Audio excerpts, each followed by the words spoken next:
Welcome to today's guided practice session. My name is Adam Maness. We're going to get right to it today because we've got such a simple thing to work on, a sound that you probably already know.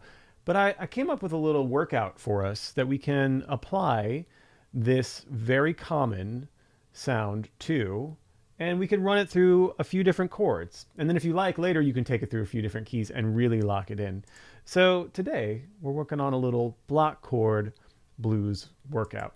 Now, like everything we do around here, this is brought to you by Open Studio. Go to openstudiojazz.com. We actually have an offer for you today. We're dealing with block chords today, and for YouTube only today, you can save $40 on my block chords basic course over on Open Studio. You can find a link here in the description to save 40 bucks. That's a pretty significant chunk off that price of the course. So make sure to check that out. And then while you're waiting around here, go ahead and smash that like button. And why not subscribe and put the notifications on if this is your first time here. We do all this kind of nerdy stuff all the time. So hang with us on a more regular basis. It's fun. So like I said, block chord blues workout today. Well, what does that mean? Well, you'll find out. We do have a PDF there as well in the description. You can download that. I encourage you to download the PDF. We're working with like a 12-bar blues form with some voicings, so it might be easy to read if you download it, you put it up on a separate screen, or you actually print it out. You can pause the video from here, print it out, and follow along. It might be easier, but I will put the notation up on screen as well. All right, let's get into it, because you know this sound. This is a sound that you've heard used by folks like Bud Powell and Hank Jones, Duke Ellington, actually, famously. What is the sound? It's this sound. You know that old chestnut?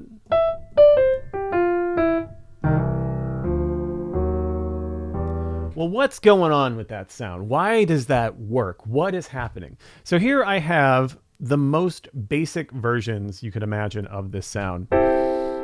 We're in the key of C here, and we just have C as a chord. I have a 4-note voicing, just a block chord of C6. I'm just going to play with my right hand, and you can see that is our 1 chord.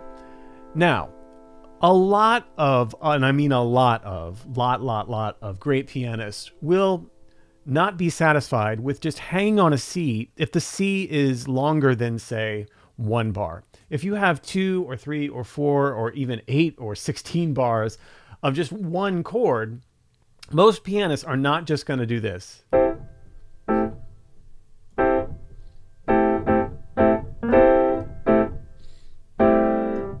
They're just not going to be satisfied with that. There needs to be some tension involved, and that's where this beautiful little walk up happens. You've heard this sound probably a million times. Right? What is happening here? You can hear it too going the other way, opposite. It just works. So if you're on this 1 chord, you don't have to tell the bass player, you don't have to write to your uncle in Reno that you're going to change the chord changes. This is part of C. You're just adding tension to your C, right? We have C, we have D minor 7. You could also think of this as like an F6. All of these are kind of malleable because it's really just all C. And then you have this E flat diminished 7. You could also think about this as C diminished. We know that C diminished 7 is acting as a dominant chord leading to C. Look what happens here if you see in the right hand. Look at that E flat diminished 7. Look at how it leads up to these top 2 notes, A and C. They stay the same between all 3 of these chords, actually. D minor 7, E flat diminished 7, and then C6. The bottom 2 notes move up chromatically. And that's where the tension and release happens. That's why you can use a C diminished over a C major. You've heard this a million times, right? This even works melodically. Like if you wanted to like that, what I just did there. That. You can think, oh, that's like a bluesy scale thing. Yeah, but look what it is here. E flat diminished, D minor 7. Like it's functioning like that. It's why this chord, you hear Oscar Peterson. Anytime Oscar Peterson has like more than 5 beats, you'll hear him like, you'll hear him do that. He'll resolve it on itself, right? That's what's so amazing about this sound. So here again, we have it going up, and coming back down. And again, you do not have to tell anybody you're doing this. It doesn't need to be marked in the music. That's why I have these changes in parentheses.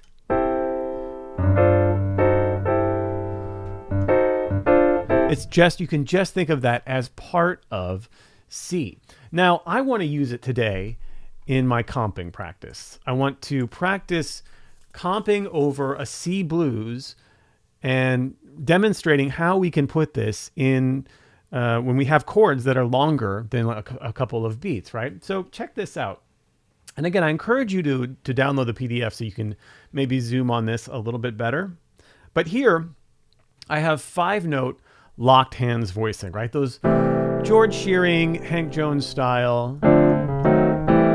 And we're doing the same thing here. So I have in my left hand 1 note, and that's important, C. In my right hand, I have 4 notes, E, G, A, and C. So just a C major 6, right? That's our home bass. Now also in my left hand, my pinky's gonna be down here on this G below, and I'm gonna use that as a bit of a grace note, a way to like add, not even a grace note, a ghost note more than anything. So I can do things like, did you hear that? Right? Adding that little 2, 3, 4, 1. Adding that little ghost note there, usually on a fundamental tone like the root or the fifth, helps to add an element of rhythm that isn't there if we're just doing the blocked hands themselves. So we'll start with the C6, and then next up is the D minor 7. You could also, again, think of that as F6, right? D in our left hand, still with that pinky on the G in case I want to do some rhythm. And then F, A, C, D in the right, giving us a D minor 7 chord. And then our E flat diminished. I chose E flat diminished. You can think of that as C diminished. You can think of it, you could use all sharps here if you want, depending on what looks better to read. I wanted to think more about the root movement as we discuss it today and work on it. That's why I chose E flat. So you can literally see that, right? So the E flat diminished, and then we go to that C6. And again, you can think of that as C6 over E, but you don't have to, again, the bass player can just be playing C. It doesn't matter. And we're going to do another inversion of this as well, which I think will lock in how just incredibly useful and universal this could be. So what I want to do here is go up in the first 2 bars of a phrase and then come down in the second 2 bars. So as you can see here, we have our C blues, and you might be saying like, well, Adam, like, why are you using, it's a blues, why are you using 6 chords? Shouldn't you be using dominant 7th chords?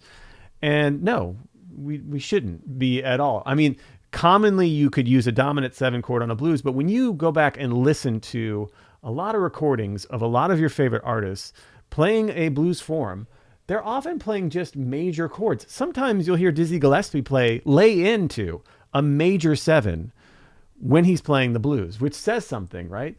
It's not always considered to be a dominant. Now, usually by that 4th bar,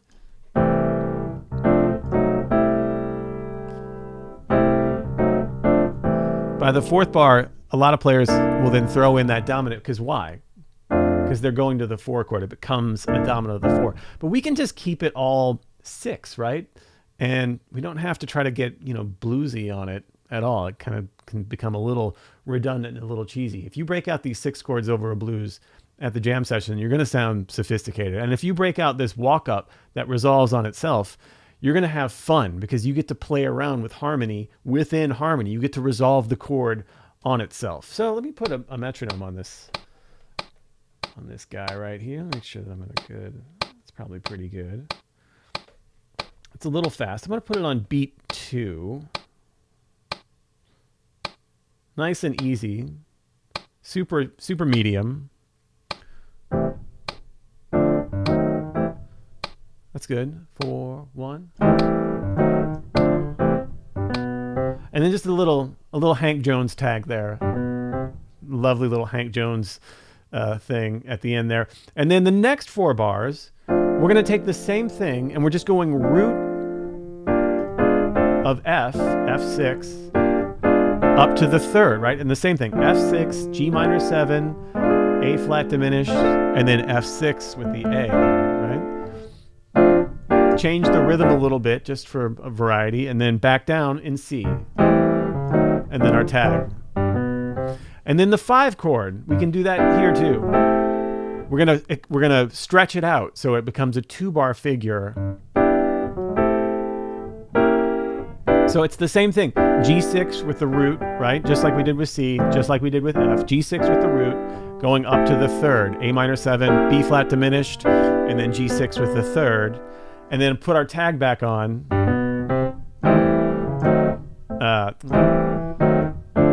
And then here, at the very end, I put another little Hank Jones tag. I've been listening to a lot of Hank lately. 1. So let's hear how this might sound. I might take it even a hair slower, just so we're not rushed. 1, 2, 3. 3. Da. Play along. Da.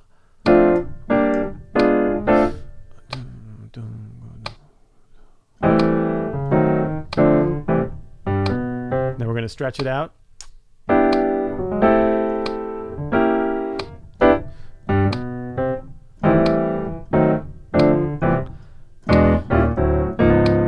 Let's try it again. Play with me here.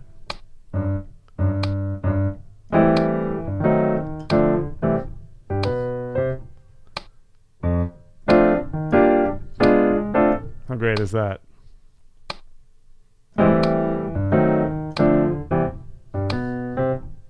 Five.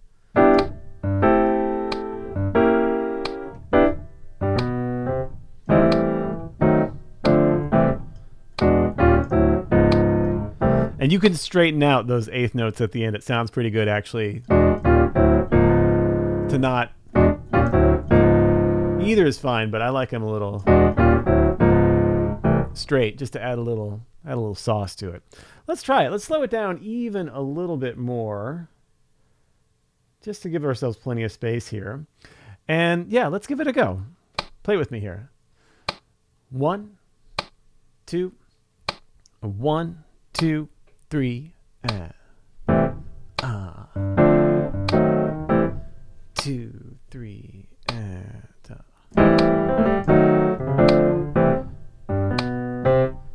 4, 1.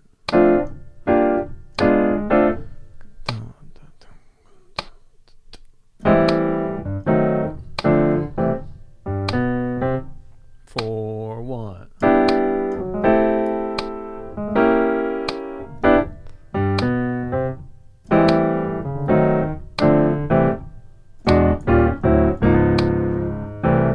Isn't that amazing? So you're also hearing me do a little bit of articulation with my left hand. Like here on the G, you could do like a D, you know,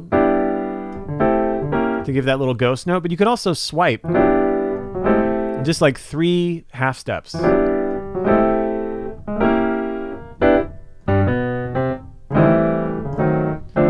And then you could also do some sort of OP articulation, some Oscar Peterson-isms, where like if we're coming down here, if we look at the 3rd bar at the top there, our C major 6 with the E on top, I'm just kind of falling off that with my right hand, right? So it becomes this little turn within the chord. Isn't that great? Let's try it again. I'm going to play a little bass for you. You take it. I'm going to keep a little walking bass line for you and have fun. 1, 2, 1, 2, 3.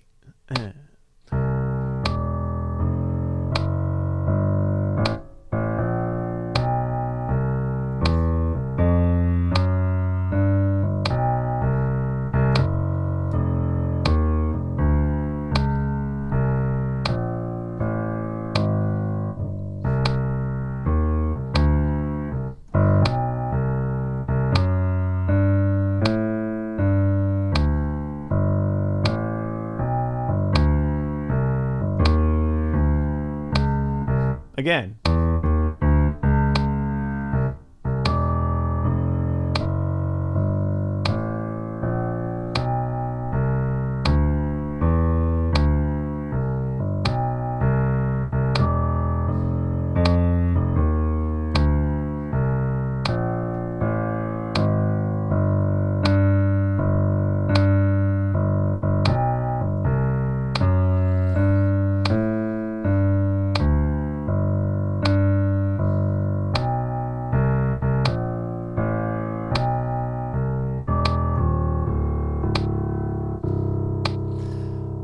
How great is that? So again, you don't have to do it this much in performance, but this little etude here, this little workout, can really get you in the habit as you're comping.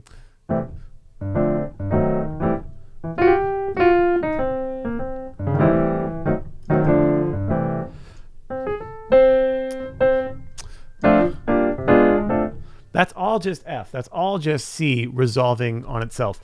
Let's do one more inversion here. And just before we do, don't forget that you can, if you would like to, you can go to openstudiojazz.com. You could save $40 on my course, Block Chords, Block Chord Basics, Block Chords Made Easy, just today for YouTube viewers. That's our gift to you, where we go on a deep dive on block chords. So get on that. But let's check out the next inversion. So the first one there, we went up from the root to the third. And we actually do the same thing on any chord tone on C. You could do what we're about to do, which is the third up to the fifth. You could also do the fifth up to the sixth, and you could do the sixth back up to the root. We're just going to do the first two here because they're the most common that you hear, and they're also the most practical, and they're the most easy to see what the concept is. Let's have a look at it, eh? So it's the same thing. We're kind of starting at the top of where we left off. So it's a C6 with the E on top. And then, again, we take it to a D minor 7, this time with F, E flat diminished, this time with G flat on top. Same rhythm.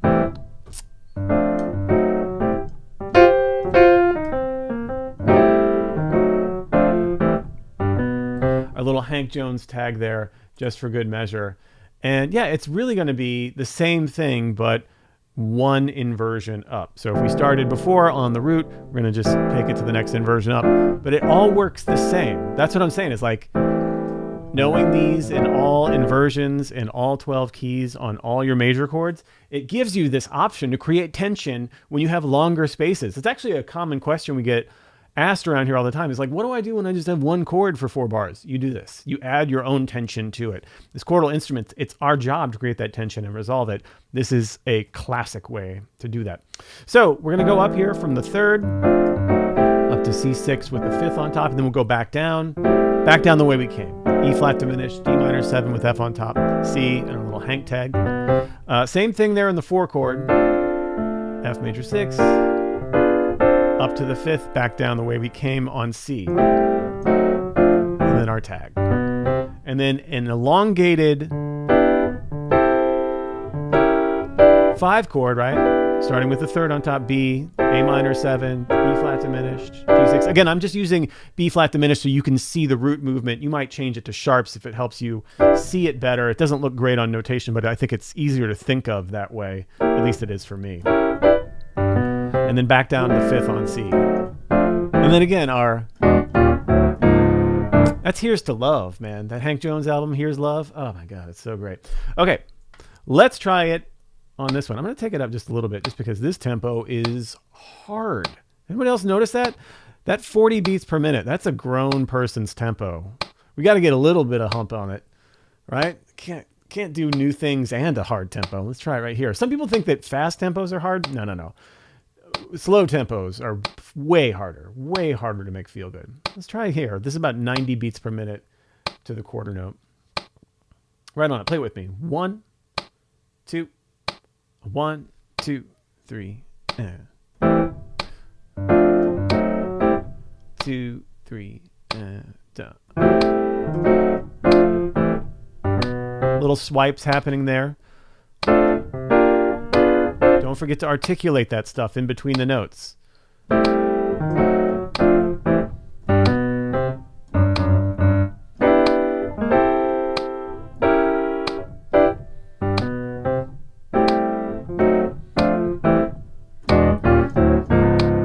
Right? So by articulate, I mean doing these little half-step swipes. Even if it's just 2 half steps, D to E with your left hand. That's why we do 4 notes in the right hand and just 1 note in the left. So we can do these swipes. You can also, again, think of a fundamental tone. By fundamental tone, I mean the root or the fifth. You could really do anything, but the root and the fifth work best because it kind of helps ground you to the key. Same thing on the F chord. It just adds a little bit of like, instead of just being like bop, bop, bop, bop, right? You get to actually speak it as you would talk, right? Where there's noises in between your words as our mouth moves. That's what we're recreating here is language. So same thing, up an inversion. Let's give it a go. 1, 2, 1, 2, 3, and.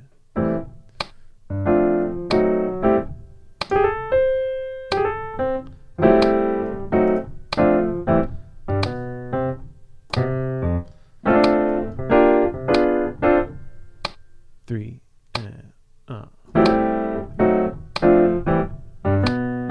5 chord.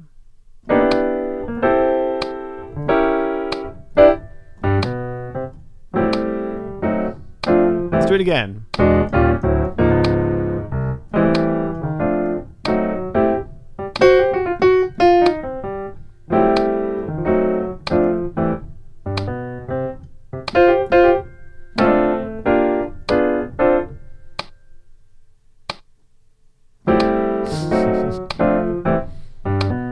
Five chord.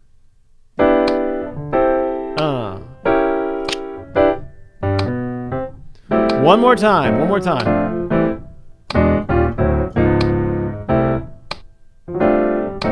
Have fun with it.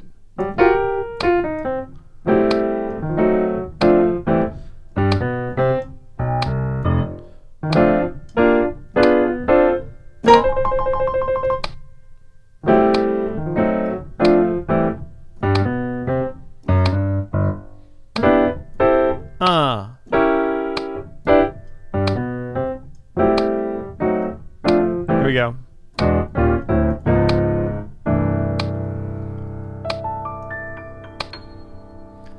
That's what I'm talking about. Don't forget to download the PDF of this. I have both of those choruses for you so you can check it out.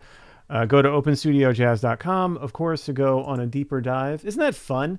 Like, that is our job. Adding that kind of tension, releasing that kind of tension, even if you just see C, right? Now that you see that, you don't have to just do this.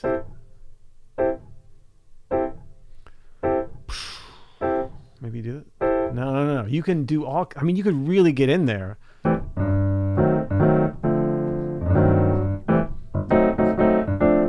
That's all that is. That's all that is that major, D minor 7, E flat diminished, back to the major, resolving back and forth.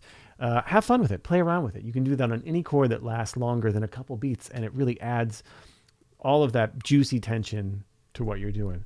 Thanks very much. Check out the description to save $40 on the Block Chords Made Easy course. Don't forget to grab that PDF, and I'll see you next time. Thank you so much, y'all. Great to see you. Cheers. Till next time. Happy practicing.